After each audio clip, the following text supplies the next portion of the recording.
everyone. My name is Melissa, and I guess I would probably just be reiterating a lot of what Nigel already said, because I was really involved in the York strike. I was involved at the U of T Scarborough campus food service strike, and obviously I'm involved in my own workplace, which is Rogers Centre, also an Aramark food service location.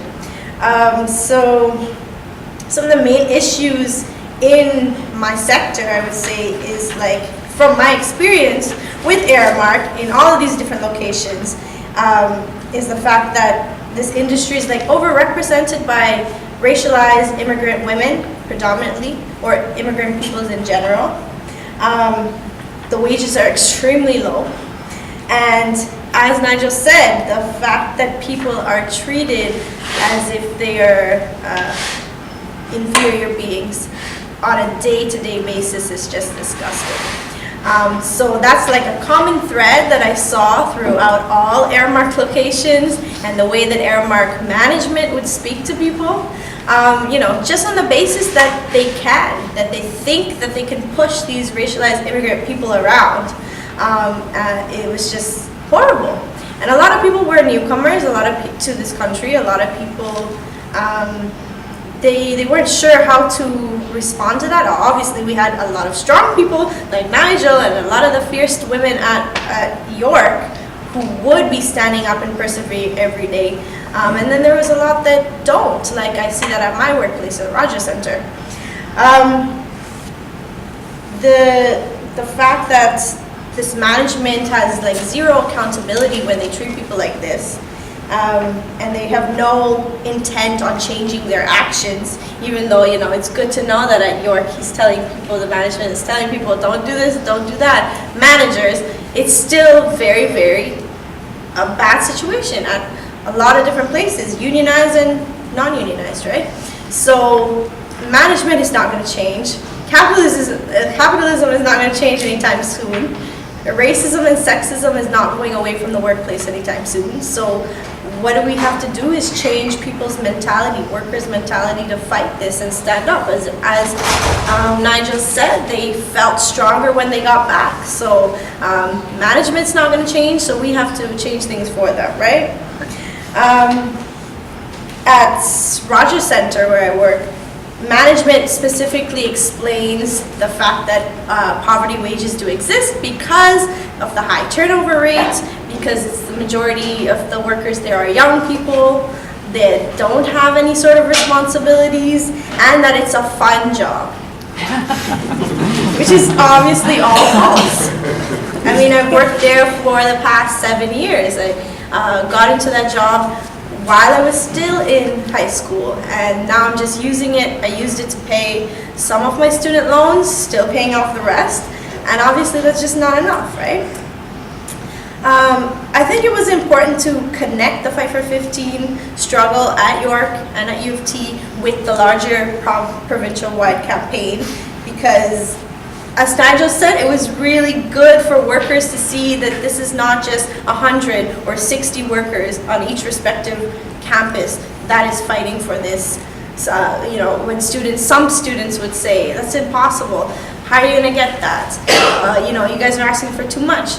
They knew something that provincially all precarious workers were seeing this light and saying it's worth fighting for. You can do it, and we're all standing behind you, so why not set a standard for everyone? So it was really important to grasp that connection with the Fight for 15 campaign, and to have this dialogue between non-unionized workers and unionized workers to see that this is not just something that workers can win if they're unionized. And hopefully, particularly at the universities, seeing that there's a lot of food service workers that are not unionized, seeing that, you know, the benefits of being unionized, and that the standard is set now and it's possible and it's achievable, and no employer should tell anybody that they're worth less than that, or they shouldn't even bother fighting for it, because it's definitely possible. So I would highlight the fact that it was ultimately the university's fault that these poverty wages were happening on the campus. We specifically decided to frame our fight as it was against the university and not necessarily just against Aramark, because Aramark is a profit maximizing corporation and they don't really care how they look. They don't really care. I mean, they do care somewhat about their image. That's why they got all these contracts for these universities, but they don't care that much, and we would not have necessary leverage over them as we would for, say, a university where everybody feels pride that I went there. I mean, I stand on the very campus that I went to, and to know what workers went through for the past so long while Aramark was here was just disgusting. So you had a lot more supporters coming out when the fight was directed against York or against U of T, saying that's my school, that shouldn't be happening. Or I go there, or I work on there as well, and it's horrible to know that the smiling faces that we see in our cafeteria are being treated like that behind closed doors. Also the fact that there still is no successorship rights for subcontract food service workers.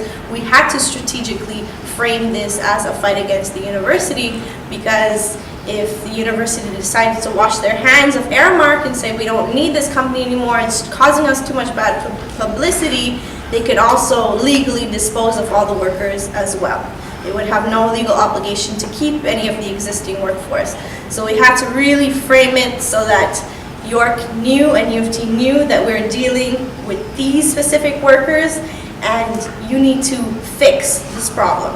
I mean, it's not Aramark's problem, it was the university's problem. They could hide behind this subcontract company because it was profitable for them and they were able to save at the end of the day and save their name, which we definitely embarrassed them and exposed what was going on.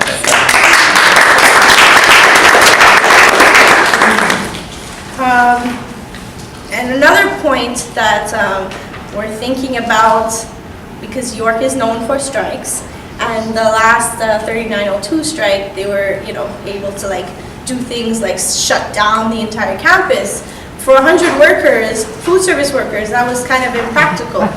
It was just not going to work because of the manpower, number one. And number two, food service workers didn't want their allies, their very allies, students and faculty, to be pissed off because you're canceling classes or whatnot, or especially for people who didn't exactly know what was going on, for them to just show up and their bus route is cut off. Obviously, before they had the conversation as to what was happening, they would already be enraged.